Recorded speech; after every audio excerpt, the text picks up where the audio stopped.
What up, guys? Well, Mr. Downtown Melo. You're listening to the Entertainment Report on iHeartRadio, live from Dubai for Wednesday, January 29th, 2020, delivering some major stories and trends going on in the world of entertainment and beyond. You can follow this show on all social media platforms, facebook.com/The Entertainment Report with Ray Melo, that's RAYMELO, on Twitter at The Enter Report, or on Instagram at The Entertainment Report. You can listen to the show anytime you want on iHeartRadio. Just go to iHeart.com, or your iHeart phone app, search for The Entertainment Report, and it'll take you to the page. The Batman, a new movie starring Robert Pattinson as the DC Comics character, has officially started filming. Director Matt Reeves shared a first photo Monday on Twitter from the film's set in London. Reeves posted a picture of a clapperboard resting on leather furniture. The board shows the cast and crew were filming Scene 17 and that Reeves is shooting with film versus digital. Reeves captioned the post, tagging director of photography Greg Fraser, #Day1, #TheBatman, CC at Greg Fraser D. Fraser and the Batman co-writer Mattson Tomlin retweeted Reeves' photo. Tomlin wrote, "You guys have no idea what kind of awesome ride you're in for." Jeffrey Wright, who plays Commissioner James Gordon in the film, also shared the photo. He wrote, "Shine the light," adding a bat emoji. Reeves is known for directing Cloverfield, Let Me In, and The Dawn of the Planet of the Apes, while Fraser is known for his cinematography work on Zero Dark 30 and Lion. The Batman opens in theaters in 2021. The movie co-stars Zoe Kravitz as Catwoman, Paul Dano as Riddler, Colin Farrell as Penguin, John Turturro as Carmine Falcone, and Andy Serkis as Alfred Pennyworth. Farrell said on Jimmy Kimmel Live last week that the Batman has a, quote, beautiful, dark, moving script. Kravitz said on the Ellen DeGeneres show earlier this month that her Catwoman role is very physical. She says, "It's been great and hard. I come home just limping every day." Vin Diesel returns in the first teaser trailer for F9. The preview for the new Fast and Furious movie features Diesel as his character Dominic Toretto, a former criminal and retired professional street racer. The teaser shows Toretto, played by Diesel, living a quiet life with his wife Letty Ortiz, played by Michelle Rodriguez, and their son Brian. Toretto is seen caring for Brian, named for his friend Brian O'Connor, played by the late Paul Walker in the previous films. Toretto says, "Things change. Now that I'm a father, I can't live my life a quarter mile at a time anymore." The teaser ends with Ortiz giving Brian a necklace as protection from what's coming. A poster released Tuesday on Twitter shows Toretto and the necklace. The post reads, "He lives his life a quarter mile at a time." A full-length trailer for the film will be released on Friday. F9 is the 9th movie in the Fast and Furious franchise. The most recent installment, The Fate of the Furious, opens in theaters in April 2017. F9 opens in theaters May 22nd. The new film is directed by Justin Lin and co-stars Jordana Brewster, Tyrese Gibson, Chris Ludacris Bridges, and John Cena. Drag queens Kim Chi and Mitz Cracker are set to become the first drag performers to star in a Super Bowl commercial by featuring an ad for Sabra Hummus. Sabra released a teaser video to YouTube showing the RuPaul Drag Race alum trying on a football helmet. Mitz Cracker said in the clip, "I hope this doesn't give me helmet hair." The Sabra ad is set to air during the February 2nd game between the Kansas City Chiefs and the San Francisco 49ers. It's believed to be the first Super Bowl commercial to star drag queens. The ad will also feature rapper T-Pain and former Real Housewives of New Jersey stars Caroline Manzo and Teresa Giudice. Jimmy Fallon and John Cena work out together in a new Michelob Ultra commercial for Super Bowl 54. The ad released on Tuesday begins with the late-night host and former WWE star lifting weights until Fallon accidentally throws one through a glass window. Fallon, feeling down about working out, is encouraged by Cena to see the lighter side of exercising while enjoying a Michelob Ultra at the bar. Fallon then imagines his Tonight Show band The Roots encouraging him to keep running during a performance and imagines meeting former Olympian Usain Bolt. The comedian also plays golf with golfer Brooks Koepka and volleyball with volleyball professional Kerry Walsh Jennings. Cena says after Fallon runs football drills, "I'm so proud I could squat you." Fallon, back at the bar, appears happier but is recovering from all the physical activity by standing in a tube of ice. Jimmy Fallon, Jimmy Kimmel, and James Corden paid tribute to Los Angeles Lakers icon Kobe Bryant following his death. Brian and his 13-year-old daughter Gianna were among the 9 killed in a helicopter crash on Sunday in Calabasas, California. Fallon discussed on The Tonight Show Monday how he met Brian when the NBA legend was 17 years old at a party in Los Angeles. The comedian, then 21, said he connected with Brian as the pair did not know anyone else at the party. Fallon described how Brian accompanied him to grab more beers for the party and how Brian got a store that only delivered to sell them beer due to being a member of the Lakers. Fallon says Kobe was such a life force, so strong and creative and inspired that, in my head, I thought he was going to live forever. Kimmel appeared with no studio audience and discussed his friendship with Brian before presenting the footage of the athlete's past experiences on Jimmy Kimmel Live. Brian was a featured guest on the show 15 times. The last appearance happened in September. Kimmel said while getting emotional, "He was a bright light, and that's how I want to remember him." Corden kicked off the Late Late Show discussing the tragedy and how Brian, during his last appearance on the program, spoke of how excited he was to have free time with his family following his retirement. Corden says NBA games weren't on television when I was growing up, but there are some athletes that transcend their sport before you even get a chance to see them play. And Kobe Bryant was one of those athletes. Antonio Banderas is celebrating his first Oscar nomination. The 59-year-old actor said on Tuesday's episode of Good Morning America that it's an unbelievable experience to be nominated for Best Actor for the film Pain and Glory at the upcoming Academy Awards. Banderas plays Salvador Melo, a film director in decline who reflects on his life in pain and glory. Banderas said he was at a restaurant in his hometown of Malaga in Spain when he received word of his Oscar nomination. Banderas recalled, "I was having lunch with the mayor of the town. I looked at my phone and I saw the movie was nominated for Best Foreign Film. I thought, well, I'm very happy, but my nomination already passed." He said, "Suddenly, I'm in the middle of lunch and the phone starts beep, beep, beep, beep, beep, beep, beep. I looked and it was 300 messages. You've been nominated." 50 minutes after that, there was like 100 paparazzis at the door of the restaurant.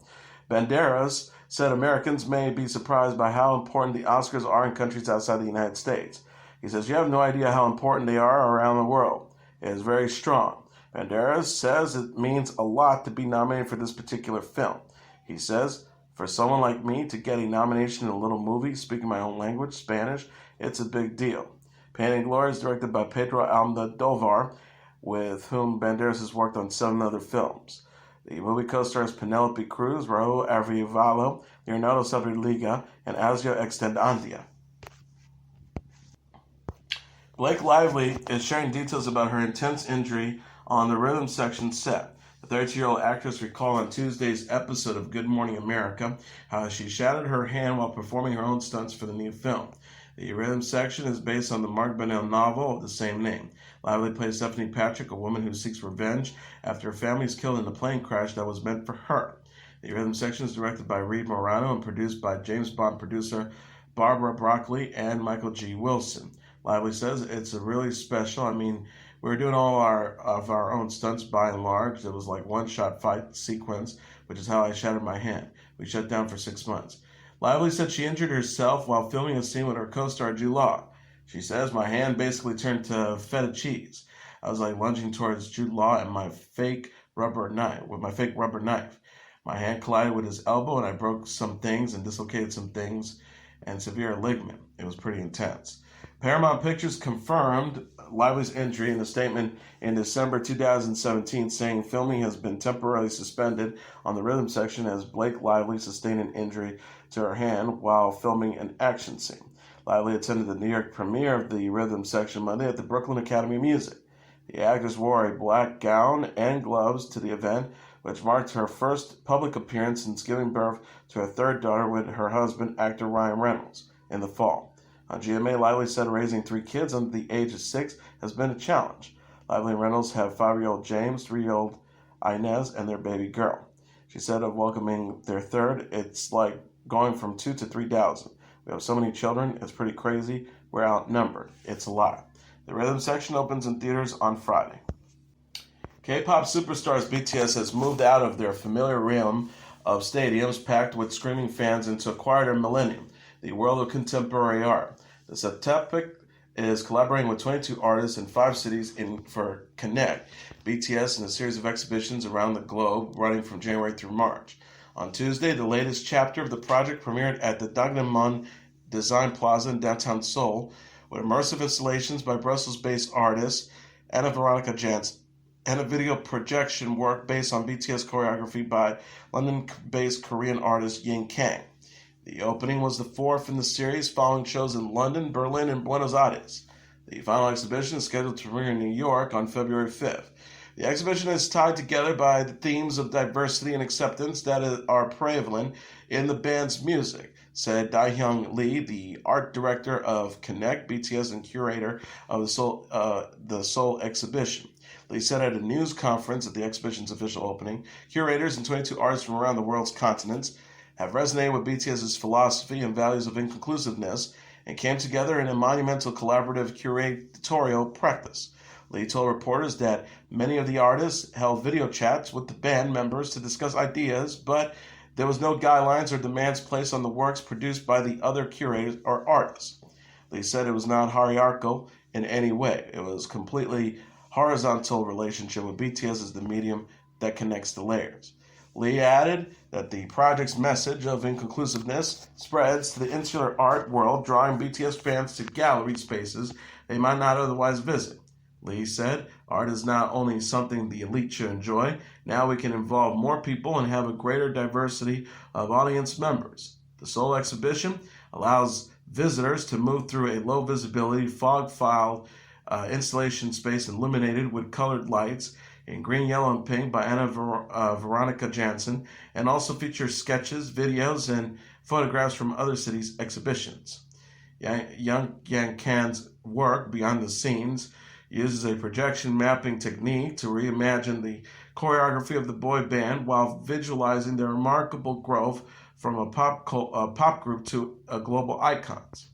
The artist said she interviewed dozens of the boy band's fans, known as the Army, while researching the project, and was struck by the deeply personal connection that they felt towards BTS, despite differences in ages, language, and background. Kang told UPI that she thought that BTS's story of breaking through barriers can be a message for the troubled state of the world. She said it's not just about BTS, but also this contemporary time we're living in. The political scene, environmental scene, social scene, financial scene. Everything has reached its breaking point. We have to move beyond that. Connect BTS will continue with its New York exhibition featuring sculptor Anthony Grumley, slated for February 5th at Brooklyn Bridge Park, Pier 3.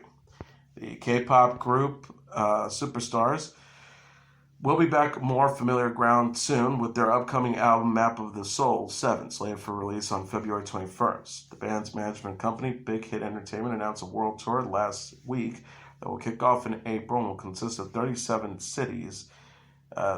dates in 17 cities across Asia, North America, and Europe for its first phase. Over the weekend, the group continued its trailblazing run of success, becoming the first ever Korean act to perform at the Grammy Awards on Sunday. The Septic joined rapper Lil Nas X on stage for Soul Town Road, a remix of his 2019 single Old Town Road. Justin Bieber announced on Instagram Tuesday that he will be releasing his new album titled Changes on February 14th. Changes is Bieber's fifth studio album and features the single Yummy. The album follows the release of 2015's Propose. Bieber also released on Tuesday his new single Get Me featuring Kehlani. The singer uploaded the track to YouTube. Bieber sings, "Oh, you don't compare, don't fit in with them, do you get me?